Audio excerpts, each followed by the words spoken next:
Assalamualaikum warahmatullahi wabarakatuh. Alhamdulillahi rabbil alamin. Wassalatu wassalamu ala sayyidina Muhammad wa ala alihi wa sahbihi ajma'in. Perkenalkan, nama saya Akhyar dari Universitas PTIK Jakarta. Saya mengambil Fakultas Dakwah, Prodi Manajemen Dakwah. Baik teman-teman, pada kali ini saya akan membahas sebuah materi yang berjudul pengumpulan dan penerbitan Al-Quran. Baik, yang pertama pada masa Nabi Muhammad SAW. Poin yang pertama yaitu penulisan wahyu secara langsung.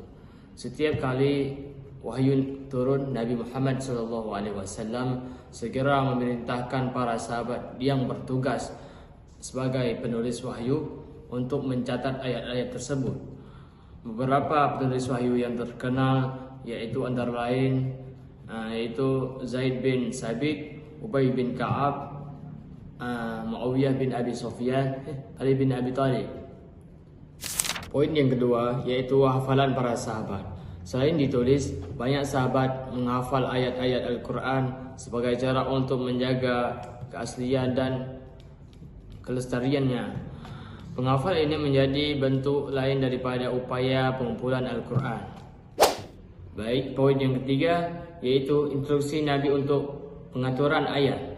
Nabi SAW memandu para sahabat dalam menyusun ayat-ayat di setiap surah berdasarkan petunjuk Jibril.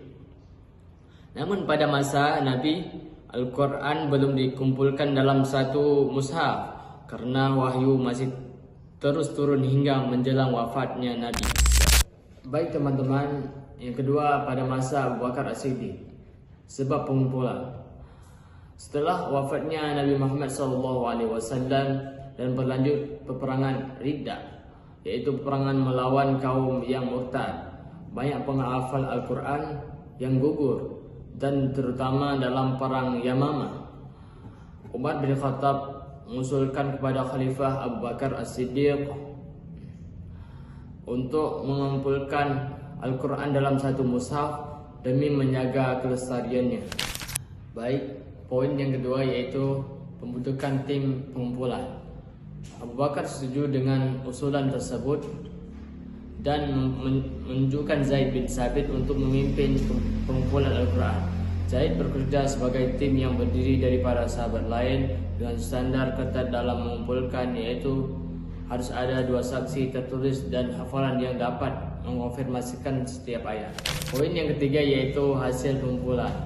Setelah selesai, hasil pengumpulan disimpan oleh Abu Bakar, kemudian diteruskan kepada Umar bin Khattab, kemudian kepada Hafsah, putri Utsman dan istri Nabi Muhammad SAW.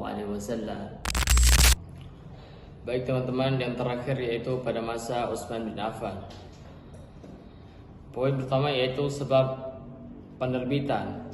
Di masa kekhalifahan Utsman, Islam menyebar ke berbagai wilayah non-Arab dan muncul variasi bacaan atau dialek yang berpotensi menimbulkan perpecahan di antara umat Islam.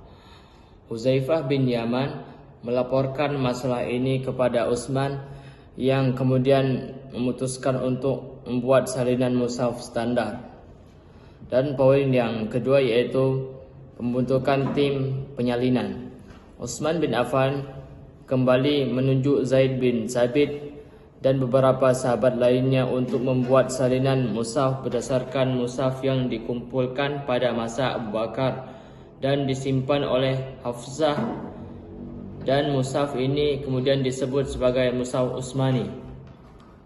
Dan poin ketiga yaitu pengiriman salinan dan penghancuran mushaf lain. Setelah disalin mushaf standar tersebut dikirimkan ke berbagai wilayah Islam, dan Khalifah Utsman memerintahkan agar mushaf-mushaf lainnya berbeda dengan mushaf Utsmani dan dihancurkan untuk menghindari perbedaan bacaan. Selanjutnya, standarisasi mushaf Utsmani. Mushaf yang disusun pada masa Utsman disepakati oleh para sahabat dan dijadikan standar bacaan Al-Quran hingga saat ini. Mushaf ini berfungsi sebagai pedoman yang konsisten bagi umat muslim di seluruh dunia, sehingga tidak menjadi perbedaan terkait susunan dan bacaan Al-Quran. Dan selanjutnya, pentingnya proses pengumpulan dan penerbitan Al-Quran. Mushaf yang disusun pada masa Utsman disepakati oleh para sahabat dan dijadikan standar bacaan Al-Quran hingga saat ini. Mushaf ini berfungsi sebagai pedoman yang konsisten bagi umat Islam di seluruh dunia, sehingga tidak menjadi perbedaan terkait susunan dan bacaan Al-Quran. Baik teman-teman, dari yang saya sampaikan tadi bisa kita ambil kesimpulan bahwa proses pengumpulan dan penerbitan Al-Quran mulai dari masa Nabi Muhammad SAW sehingga masa Khalifah Utsman adalah langkah penting dalam memastikan kelestarian Al-Quran.